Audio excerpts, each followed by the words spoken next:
नमस्कार दोस्तों, कैसे हैं आप सब। उम्मीद है सब अच्छे होंगे। आज इस वीडियो में मैं उन लोगों पर चर्चा करना चाहूँगा जो हमारे कोरोना वॉरियर्स पर बिना किसी समझ के हमला कर रहे हैं, उनको नुकसान पहुँचा रहे हैं। कुछ भी बोलने से पहले मैं एक दो लाइन बोलूँगा, पढ़ूँगा। शायद आप सभी ने सुनी होंगी वो लाइनें। If wealth is lost nothing is lost. मतलब अगर आपका धन नष्ट हो जाता है, आपका धन खत्म हो जाता है, तो समझिएगा कुछ भी खत्म नहीं हुआ है। If health is lost something is lost. लेकिन अगर आपका स्वास्थ्य ठीक नहीं है, स्वास्थ्य खराब हो जाता है, तो मतलब कुछ ना कुछ खत्म जरूर हुआ है, कुछ चिंता का विषय है। बट सबसे main thing, if character is lost means everything is lost. कि अगर हमारा चरित्र ही ठीक नहीं है, हमारे चरित्र खराब हो जाता है, तो समझ लीजिएगा कि आपने सब कुछ खो दिया है, आपके पास कुछ भी नहीं बचा है। इस समय पूरा विश्व कोरोना वायरस की महामारी से ग्रस्त है, जूझ रहा है। काफी डेवलप्ड कंट्रीज भी इसका कोई इलाज नहीं निकाल पा रही है, लेकिन हमारी सरकार काफी कुछ इसके लिए कर रही है, इसकी रोकथाम के लिए। पर कुछ नासमझ लोग जिनका कैरेक्टर डेवलपमेंट अच्छा नहीं है, वो हमारे स्वास्थ्य कर्मियों पर, सफाई कर्मियों पर, डॉक्टर्स पर और पुलिस कर्मियों पर, कोरोना वॉरियर्स पर बार बार हमला कर रहे हैं, जो एक अच्छी बात नहीं है, एक बड़ी ही शर्म की बात है। इसी बात को लेके मैं थोड़ा सा आज बोलना चाहूँगा अपनी इस वीडियो में कि हम स्टूडेंट लाइफ में हो या किसी भी फेज में हो लाइफ के, हम हर एक काम इंटेलिजेंट बनने के लिए या सक्सेसफुल बनने के लिए करते हैं। लेकिन सक्सेसफुल होने के उस रास्ते पर हमें जरूर ध्यान देना चाहिए कि हमारा कैरेक्टर भी डेवलप हो पा रहा है या नहीं हो पा रहा है। क्योंकि बिना कैरेक्टर डेवलपमेंट के हम अपने टारगेट को, अपने एम को अचीव कभी भी नहीं कर पाएंगे। और अगर किसी अवैध तरीके से हमने उसको अचीव भी कर लिया, तो हमारी वो सक्सेस ज्यादा समय तक नहीं टिक पाएगी। इसी बात को सही मैं भी मानता हूं और एक स्टोरी के थ्रू मैं आपसे बात करना भी चाहता हूं। एक बार एक सेकंड थर्ड क्लास का छोटा सा बच्चा होता है, जो स्कूल से अपने दोस्तों के बैग से फर्स्ट टाइम एक पेंसिल चुरा लाता है। घर आते ही जब मम्मी उससे पूछती है कि पेंसिल कहाँ से आई, तो मम्मी को झूठ बोल देता है कि मम्मी रास्ते में पड़ी हुई मिली है।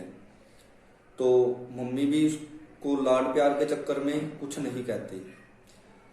तो उसने देखा कि मम्मी को पता नहीं चला मैंने चोरी की, उसका हौसला और बढ़ गया। तो ऐसे ही समय जैसे जैसे आगे चलता गया, वो कभी पेन उठाने लग जाता है, कभी नोटबुक उठाने लग जाता है, और इसी तरीके से उसकी इच्छाएं चोरी करने की बढ़ती चली जाती है। और समय के साथ साथ जैसे ही वो बड़ा होता है, तो उसकी चोरियां भी काफी बड़ी होती जाती है।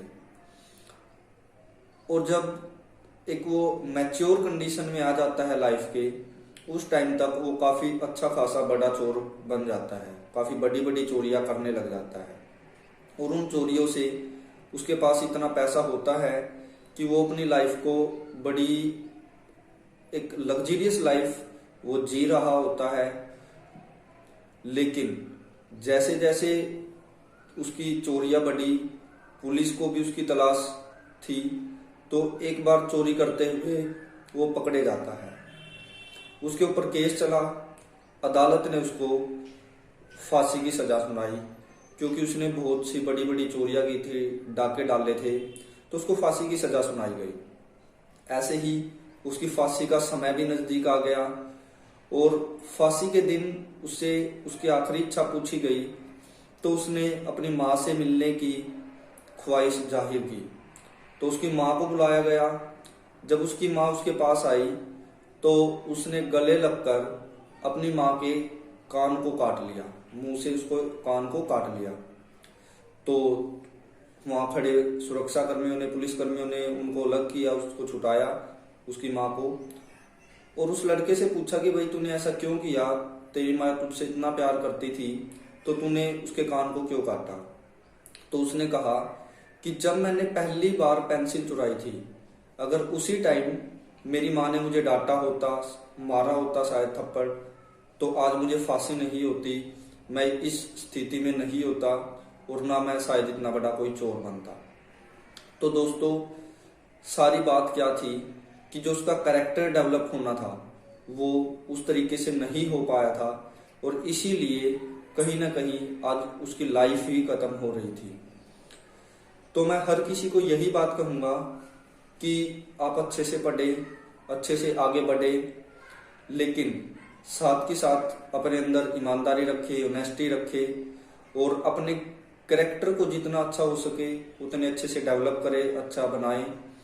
और जो ये नासमझ लोग हमारे स्वास्थ्य कर्मियों पर, कोरोना वॉरियर्स पर हमला कर रहे हैं, इनको तो मैं बस यही बात, मैं अपने मन से यही बात कहना चाहूँगा कि इनके लिए मौत से अलग और कोई सजा नहीं होनी चाहिए, क्योंकि हमारे कोरोना वॉरियर्स अपनी जान जोखिम में डालकर खुद अपने परिवार से दूर रहकर हमें बचा रहे हैं, हमारे परिवार को बचा रहे हैं, हमारे देश को बचा रहे हैं।